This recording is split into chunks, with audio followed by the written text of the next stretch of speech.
¿Qué tal? ¿Cómo están? Muy bienvenidos y bienvenidas a una nueva edición de Gran Reserva en Radio 13C. Ya estamos instalados para conversar hoy día con un invitado que viene de cerquita, por aquí, de un valle cercano. Seguramente usted ha pasado por ahí muchas veces frente a la viña Matetitx o por la zona, por supuesto. Vamos a hablar sobre esta viña y con su enólogo jefe, que va a estar invitado en unos minutos más.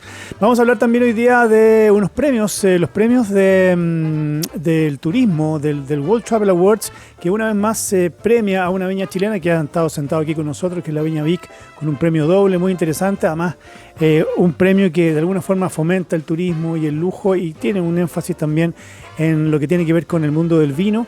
Y por supuesto vamos a hablar de nuestra bebida que nos acompaña generalmente aquí, que es la cerveza, porque hay un regreso de una línea, de una marca de cerveza Cross que vuelve al mercado en edición limitada, entre muchas otras cosas en esta jornada de jueves 23 de octubre, que si usted está escuchando este programa en estreno, que es jueves 23, o lo puede escuchar también el día sábado, que es el 25 de octubre en repetición, ambos a las 20 horas, que es el momento ideal para escuchar alguna cosa o pensar dónde uno se va a dar una vuelta un ratito más. Seguimos en Gran Reserva en el 102.1 en radio13c.cl y también por supuesto en nuestra página web que es Radio 13C, así de simple.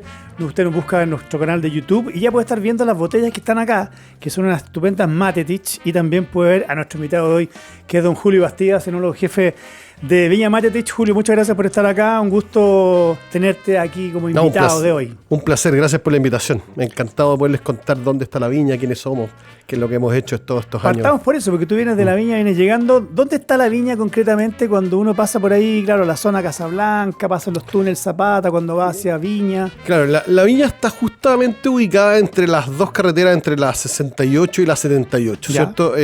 Si ustedes toman por la ruta 68 y toman el camino hacia Algarrobo, ¿ya? Hay un desvío hacia San Antonio. ¿Sí? Y desde ese punto, que es un paso nivel ahí básicamente son 10 minutos hasta la viña. Y por la ruta 78 uno también puede ir, ¿cierto? Que va de Santiago a San Antonio y toma hacia el norte, hacia Casablanca, y va a encontrar la viña justo ahí.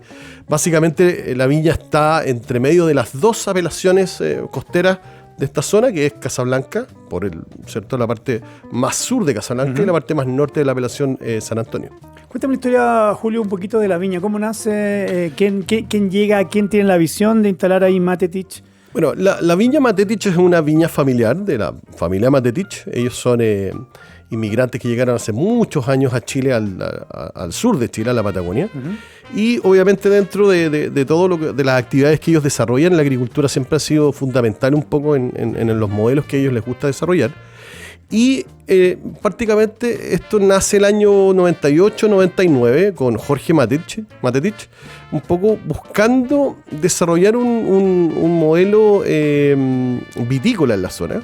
Justo había empezado todo el boom de la zona de Casablanca, posteriormente San Antonio, y ellos con la idea de diversificar y crear un modelo vitícola de excelencia, se dieron cuenta que esta zona donde nosotros estamos, que es el Valle del Rosario, que es un campo bastante grande, tenía condiciones ideales un poco en términos de clima, ¿cierto? Muy costero, muy ventoso, frío, obviamente por definición, y también una combinación de suelos especiales muy particular. Y se atrevieron, con la ayuda obviamente de expertos en la materia, de ir desarrollando un proyecto vitícola que hasta el minuto ellos querían hacer algo en el lado sustentable, no tenían ni idea del manejo orgánico, del manejo biodinámico obviamente, y empezaron a contactar gente, especialmente gente que tenía experiencia en California con el desarrollo de la agricultura biodinámica. Nosotros partimos a la par con la viña Emiliana, ¿cierto? Trabajando con un maestro, un gran amigo, un profesor de estos que te encontráis en la vida, ¿cierto? Que nos transmitió mucho conocimiento, mucho concepto de agricultura, pero también de naturaleza. Él se llamaba Alan York.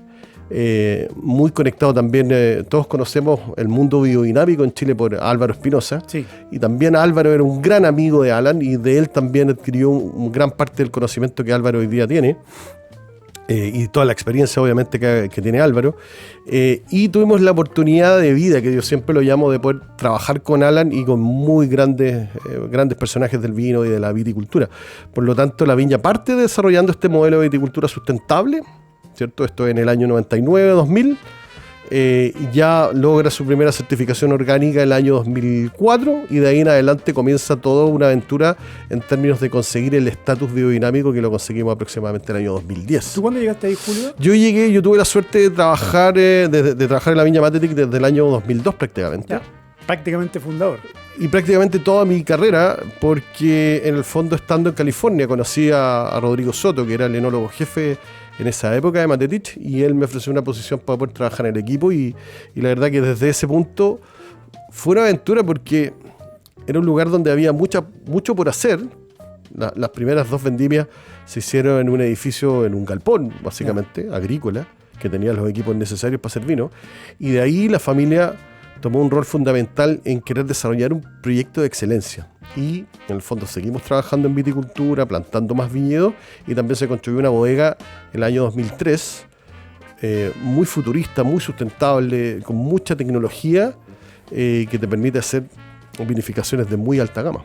Julio, ¿y cuando ustedes llegaron ahí, había ya parra o plantaron parra? ¿Era Sí. otro terreno? Básicamente distinto? cuando la familia adquiere esta propiedad, entiendo a finales de los 80, se dieron cuenta que en la parte trasera del campo, ¿cierto? Que es apelación Casablanca, de hecho, había una bodega de vinos de una familia Núñez que se dedicaba a hacer chicha y vinos de la variedad país. Y para consumo seguramente personal. No, era una bodega vendía, relativamente grande. Todavía existe lo que ha sobrevivido todos los terremotos y cosas. Es una bodega que tenía tinajas enterradas, cubas de madera grandes, fudres, obviamente con una tecnología más precaria, pero que yo creo que logró hacer vinos que se llamaban vinos de corralillos. De hecho, por eso nuestra segunda línea de vinos tiene ese nombre.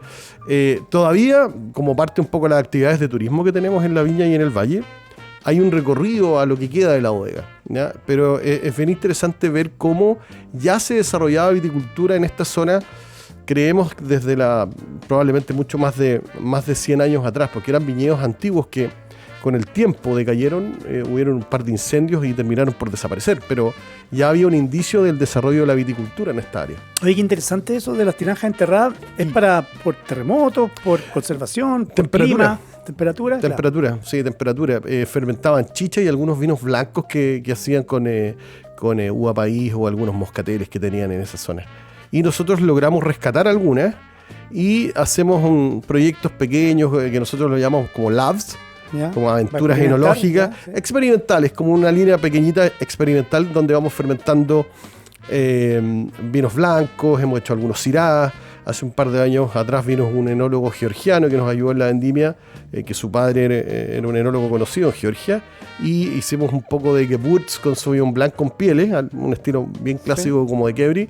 Así que medio naranjo, así, ¿no? Sí, medio naranjo como entre los dos mundos, porque los fermentamos hasta cierta porción, ¿cierto? Con sus pieles, y después lo drenamos y prensamos y lo terminamos fermentando en una barrica, como agregando, no sé si lo mejor de los dos lados. Así que fue bien interesante la experiencia y después lo embotellamos como un modelo ahí más experimental. Pero claro, en esa bodega de Corralillos todavía quedan algunas cosas. Y lo visitamos cuando la gente que se queda en el hotel o que va al restaurante algunas veces va a ese lugar. Qué bueno. Estamos hablando con Julio Bastías, que es nuestro enólogo jefe aquí en la Viña Matetic, los invitados de hoy. Julio, te quería preguntar, para que me expliques brevemente, que lo dijiste al comenzar y no toda la gente sabe, ¿qué significa una viticultura biodinámica? ¿Cómo se puede definir y cuáles son sus principales fundamentos? A ver, si uno quiere entender la agricultura biodinámica, tiene que primero entender la agricultura orgánica, es el punto de partida un poco. Porque normalmente cuando uno habla de agricultura orgánica, siempre habla que es una agricultura que sustituye un producto químico necesario para la agricultura por uno de origen natural. Exacto. Y el ejemplo más clásico que uno recurre es siempre cuando quiere utilizar un fertilizante nitrogenado, reemplaza el uso de los productos químicos como la urea, por ejemplo, el amonio, y utiliza compost. Y está cumpliendo un poco con la norma. O sea, evitar absolutamente el uso de agroquímicos de síntesis industrial. Ahora, la agricultura biodinámica parte de ese punto, ¿cierto? Porque en el fondo es el punto de partida, en el fondo en la idea de construir un modelo de agricultura donde uno logre conectar en un entorno físico, en un lugar, ¿cierto? Conectar la viticultura, la vid en este caso, con otras especies, creando un modelo de biodiversidad, creando conexiones de este cultivo con el entorno natural, con la flora y fauna del lugar, utilizando la dinámica de el uso del compostaje como un modelo de construcción de la fertilidad natural, el uso de los preparados biodinámicos, que son ciertas plantas medicinales que se utilizan para la elaboración del compostaje.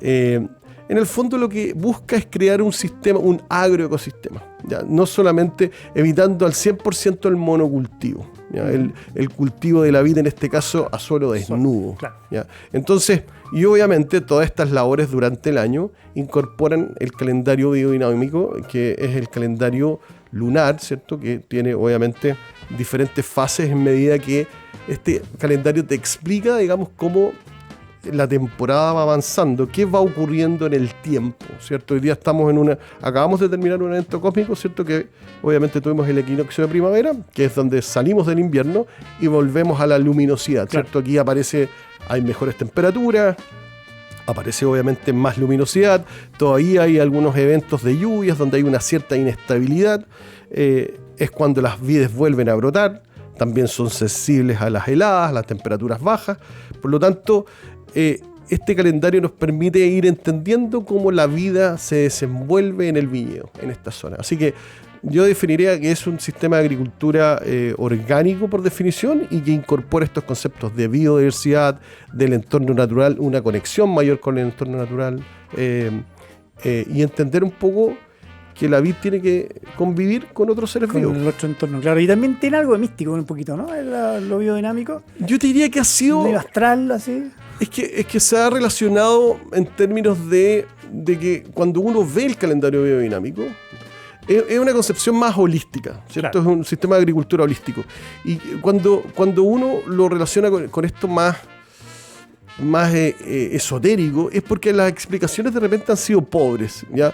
Porque cuando uno ve el concepto de la Tierra, ¿cierto?, en el espacio, porque no hay que confundir astronomía con astrología. Exacto, sí.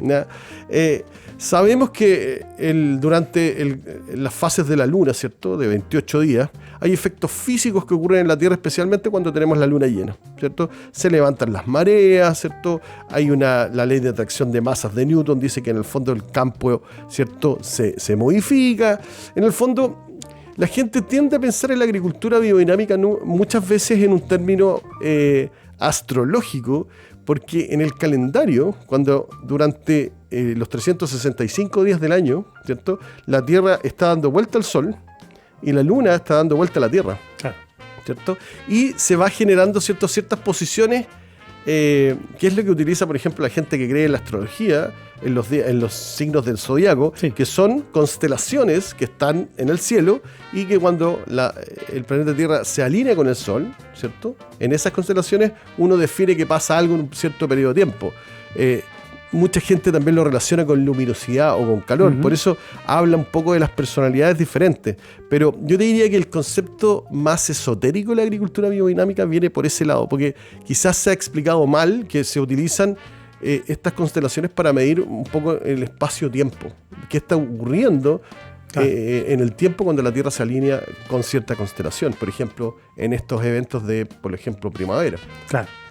Pero yo te diría que viene de eso y también de la utilización de algunos contenedores biológicos en la elaboración de los preparados biodinámicos. Seguimos conversando en Gran Reserva con Julio Bastías, nuestro invitado de hoy, el jefe de la viña Matetitx, que nos comentaba acerca del concepto biodinámico orgánico, y vamos a hablar de la viña un ratito más también, todo el tema del turismo que es interesante.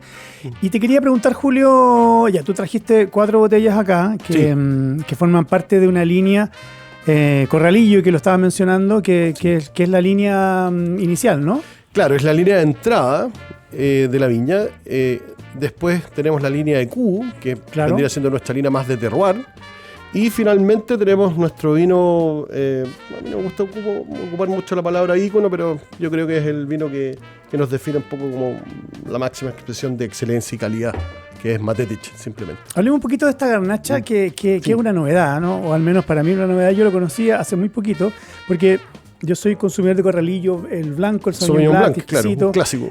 Hay Corralillo también Pinot. Hay Corralillo Pinot, hay Corralillo Chardonnay, claro, y algunos otros más distintos. Pero el Garnacha no lo conocía. Lo probé ahí en un lugar en la vinoteca. Un saludo a los amigos de ahí de Manuel Montt. Y me mató, lo encontré Te llamó la exquisito, atención. porque la Garnacha, Sí. además, a mí me gustan mucho las cepas que son más bien suaves, ¿no? Como el Pinot Noir, como la Garnacha, como el Sansó, como algo más social. Sutil, más social, Sí, como más bebible. exactamente. Más piscina, más como Sí. atardecer. Sí, claro.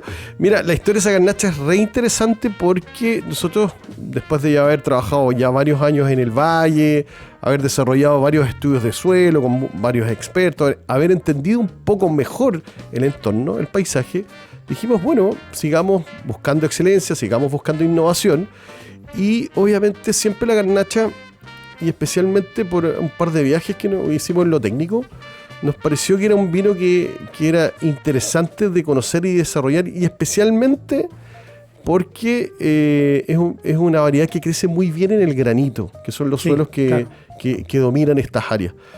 Y dijimos, bueno, démosle una oportunidad. Logramos convencer ahí el apoyo de la familia, el gerente general, en el fondo el equipo técnico también. Y empezamos a hacer la búsqueda de los clones adecuados. Hicimos el mejor trabajo posible en términos de preparar muy bien el suelo desde el punto de vista orgánico y biodinámico, buenas enmiendas de compost, un trabajo de suelo en profundidad, utilizar los clones y los portainjertos correctos.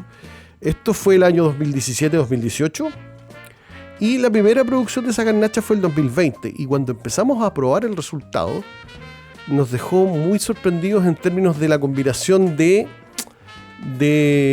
textura, de tensión, de sabores, de aromas que estaba mostrando, especialmente en esta combinación de suelo granítico con un manejo biodinámico y con este concepto de clima costero. Así que fue bien interesante verlo y seguimos aprendiendo de ella. Hoy día ya vamos en la cosecha 22, moviéndonos a la cosecha 23. Sí, claro, está 22. Y prácticamente, ¿qué nos vamos dando cuenta? Que en la medida que las plantas crecen, maduran y se meten más en el suelo, la tensión se hace mayor. Estas notas aromáticas empiezan a ser quizás levemente más tenues, pero la boca se hace atómica, se hace gigantesca. Así que es una variedad bien más innovadora dentro de lo que uno normalmente conoce en las zonas costeras, que siempre está predominado en los tintos por Pinot Noir, básicamente, y obviamente Syrah en el caso nuestro. ¿Y está comparada con las garnachas catalanas, digamos? No, esto tiene una inspiración probablemente más en el mundo de cuando visitamos, por ejemplo, España, y en la zona de Gredo, ¿cierto?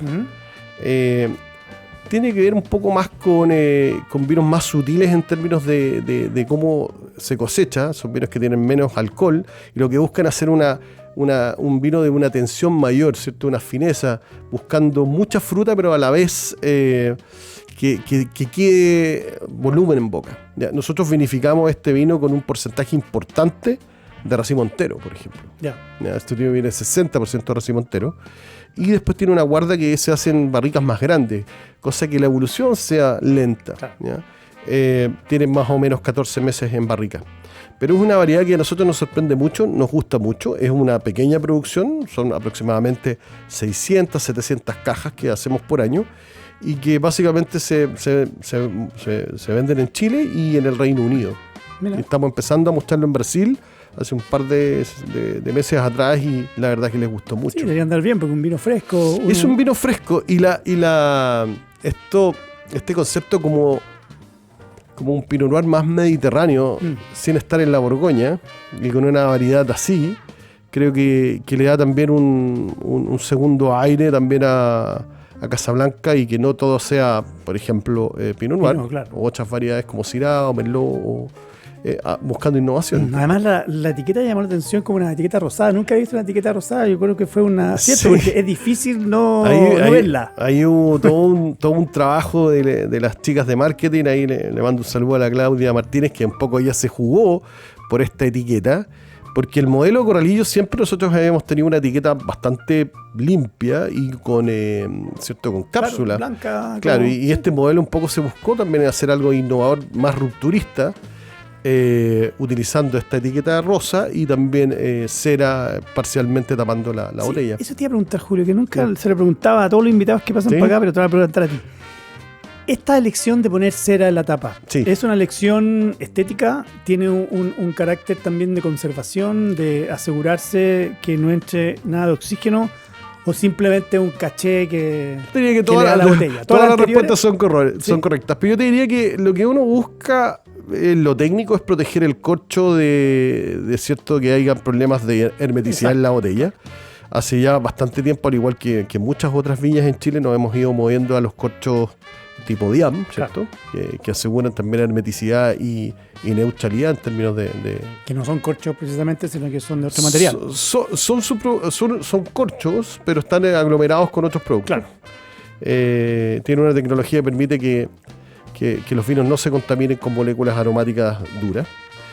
Y un poco también cumple un poco un rol estético, un rol de hermeticidad. ¿Ya? Y funciona muy bien. Y también le agrega un toque de tradición también, probablemente. Sí, también. Claro, puede ser una... Sí. Ahora, yo he visto gente que trata de sacarle todo esto primero para descorchar. Sí. Yo lo descorcho al tiro. Directamente. ¿Cierto? ¿Cuál es lo más...? Yo diría que las dos son válidas, pero normalmente uno puede cortar un poco y levantar o abrir directamente. A veces hay diferentes calidades en la cera y hay unas que son más duras que otras. Claro, salen rápido y otras que se empiezan a pulverizar. Se empiezan a romper. Claro, y ahí entonces, hay más difícil y entonces lo que uno busca es cortar primero y dejar limpio para poder después servir directamente. Perfecto, ya. Me aclaraste el punto, entonces son todas las anteriores. Todas las anteriores. Ya, cuando alguien pregunta, entonces todo lo que acabamos de decir sirve.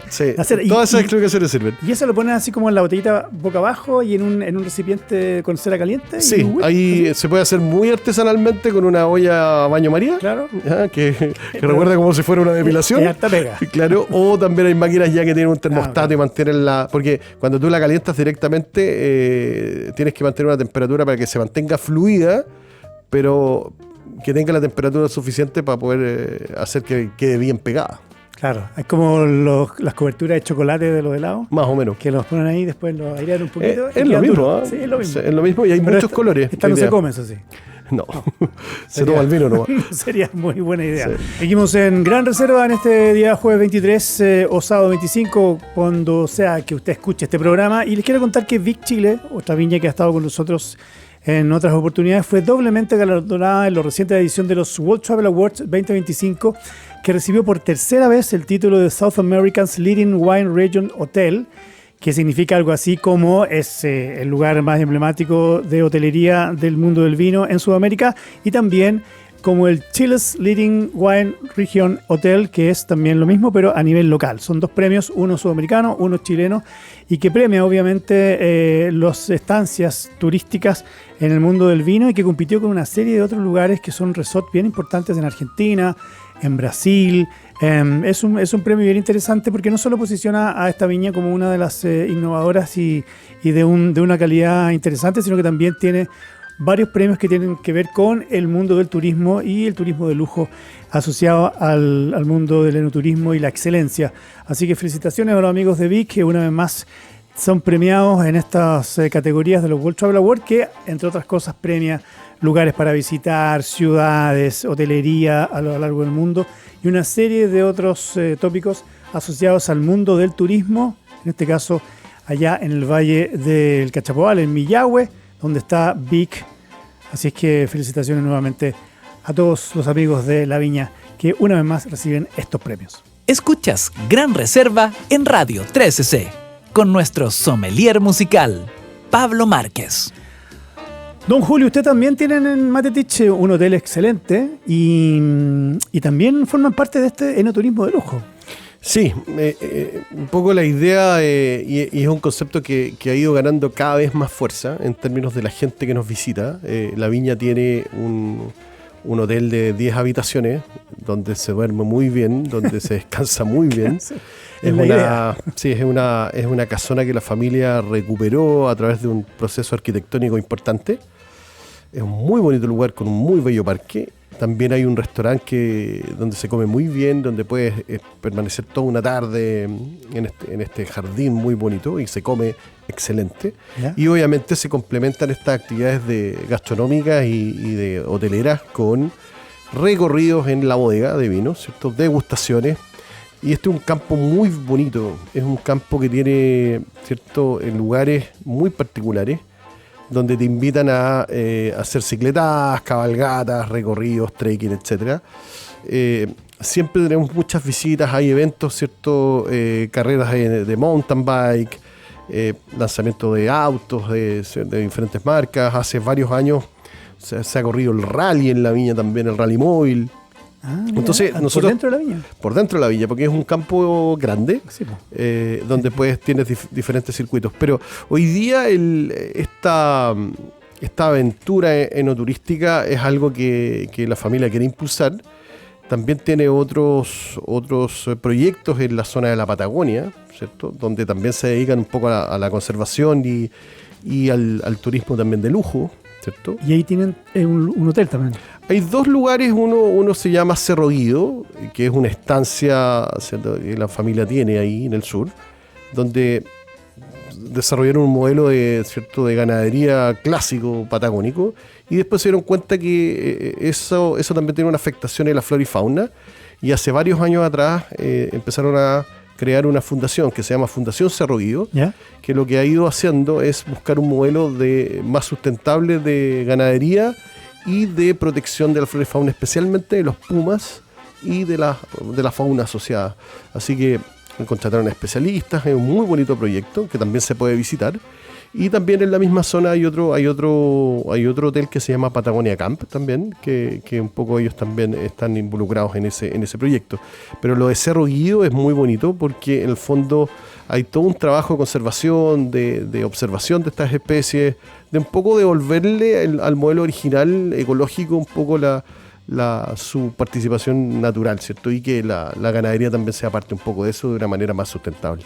Pero la oferta turística en la viña es bien importante. Estaba revisando justo mientras hablaba Julio la página web de Matetich, y claro, en la parte del hotel, donde se ve una casona espectacular, una laguna ahí, Sí. bien bonita, que bicicleta ahí paseando por los viñedos, el trekking, suben a los cerros. Hay para todos los gustos, Ya. para todos los físicos. Hay desde trekking muy básicos y bicicletadas muy básicas hasta cosas ya más para gente más fit, más experto. Y hay programas, porque por lo Sí. que veo acá, hay programas de alojamiento con algunas cosas incluidas según el paquete. Claro. O sea, en el fondo uno puede pensar un fin de semana irse De todas hotel. maneras, y desde el punto de vista de la agricultura y la viticultura, te enseñan un poco, te hacen un recorrido por el viñedo, te muestran algunos lugares importantes desde el punto de vista biodinámico, y después te llegan a la bodega de vinos y te muestran un poco el concepto de cómo está diseñada esta bodega, cómo está construida, ¿cierto? Un edificio bien moderno, muy sustentable,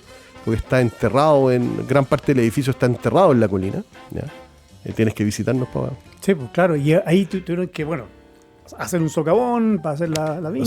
Claro, se hizo un socavón y después se volvió a construir, ¿cierto? Y a forestar de nuevo con las especies que se removieron. También es un modelo de bodega que reutiliza todo el agua que va al proceso en un wetland natural y se utiliza después para regar. Claro, es un tema el agua de la bodega. Porque Totalmente. La limpieza de la bodega es fundamental, se gasta mucha agua. Es fundamental y hemos aprendido con el uso de la tecnología y obviamente de educación también del equipo a utilizar menos agua. Claro. Hay gran parte de las certificaciones que nosotros hoy día estamos adscritos tienen una fijación importante en la cantidad de agua que utilizas por litro producido de vino, ¿ya? Así que ahí en eso tratamos de ser líderes en eso. Todo el equipo tiene un compromiso alto con el uso racional de los recursos. Claro. Pero volviendo un poco a la apuesta turística, es una muy bonita bodega y el entorno natural, la verdad que es muy lindo. Sí, debe ser muy tranquilo además ahí para arrancarse tan cerca de Santiago, está 1 hora y algo.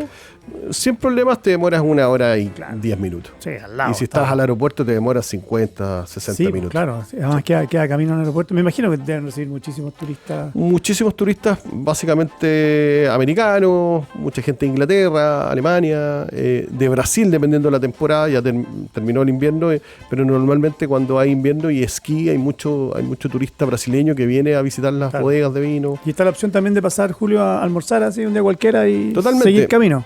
Y si haces reservas, perfecto, porque los los días sábados y los domingos se llena. Me imagino. Sí. Ya, pero decimos que venimos de parte de un Julio Bastía. Totalmente. Y tenemos la mesa larga. Problema, ¿no? Sin problema.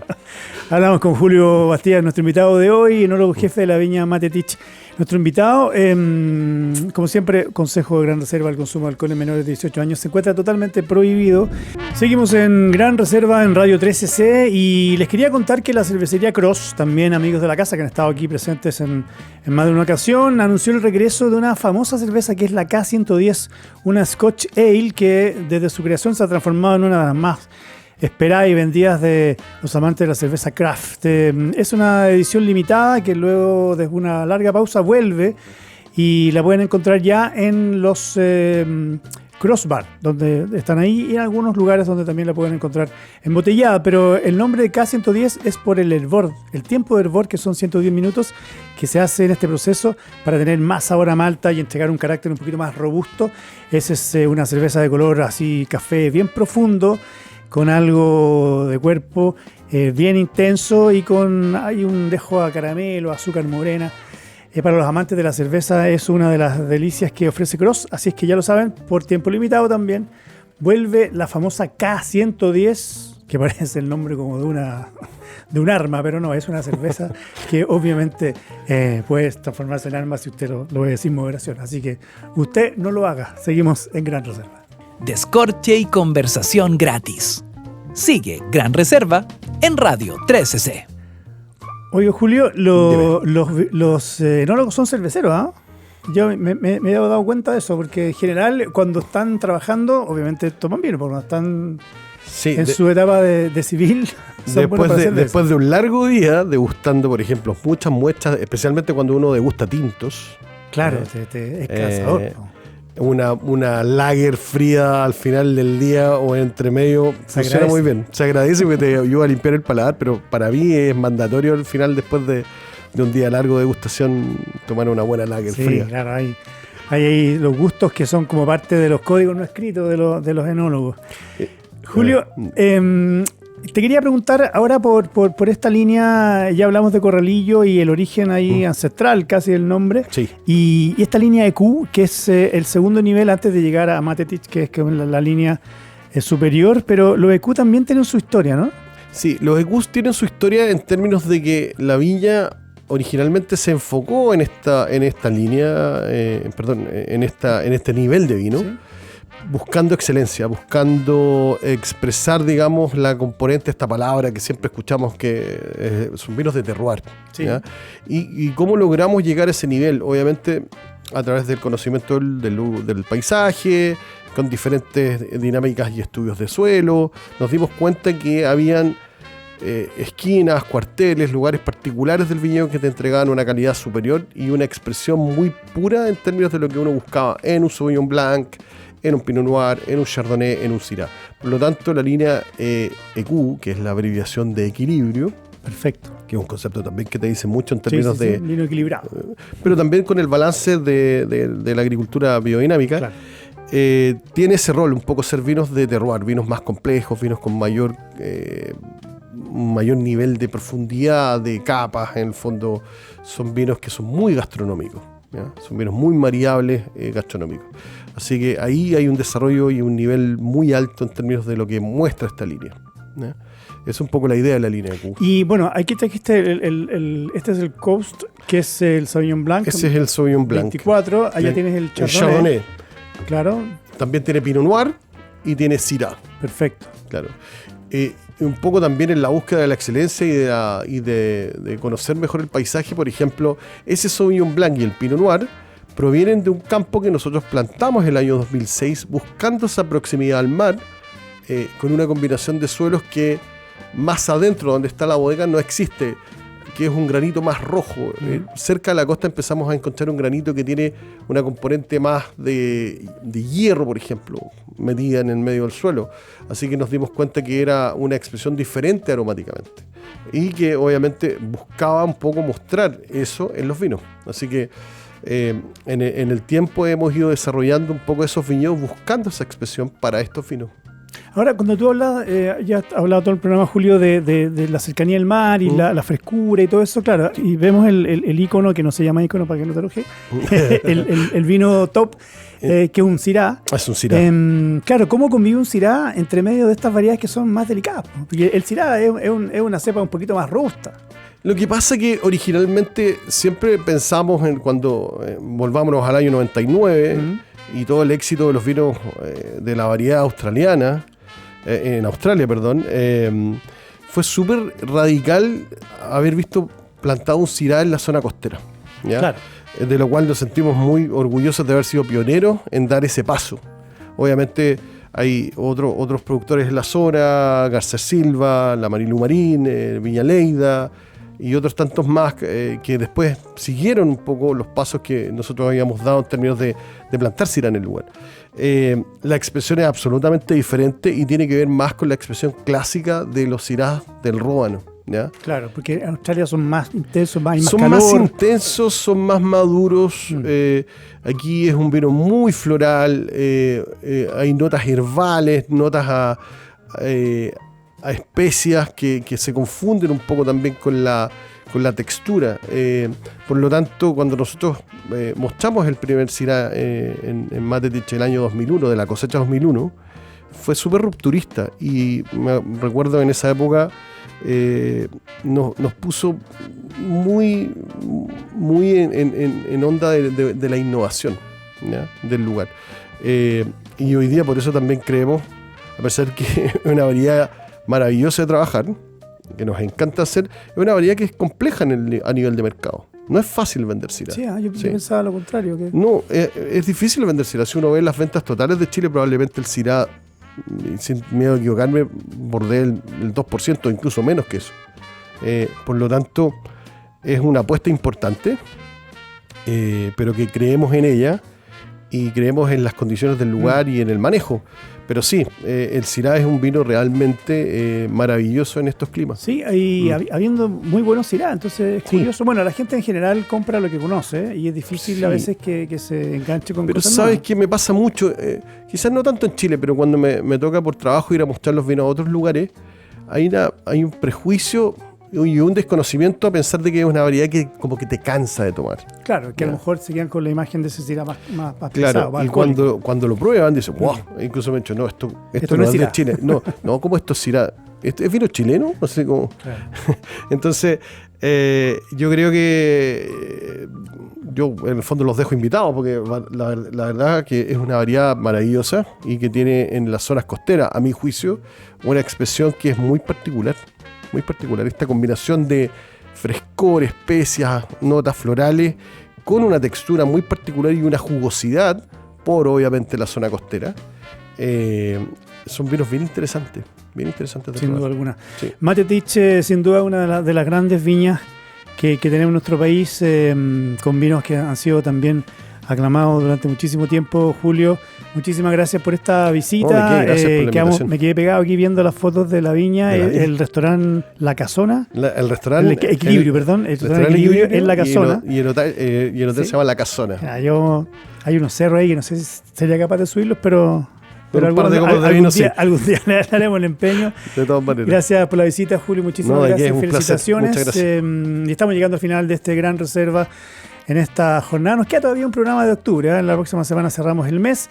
Y les recuerdo que todo consumo de alcohol es dañino durante el embarazo. Como siempre, un recordatorio.